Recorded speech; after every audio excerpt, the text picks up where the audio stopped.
Good morning, welcome to Goodwill. In this video presentation, we will see how we can trade in MCX copper market today. Before looking into that, let us see what happened yesterday and what we expected yesterday. The chart you're seeing is 7-minute candlestick chart, and this candlestick indicates yesterday's price opening, which shows that the market opened here 467.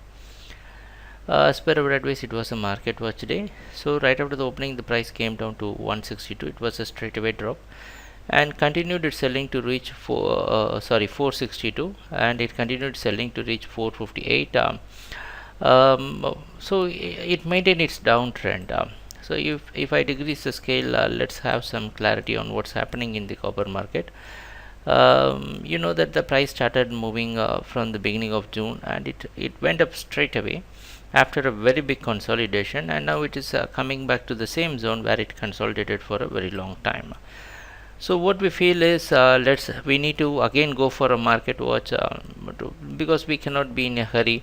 So let's go for market watch to see how the price is reacting within this consolidation zone, and then we will take a trading decision. So let's see what's going to happen during the trading session, and thanks a lot for watching our videos. Happy trading. Take care. Bye.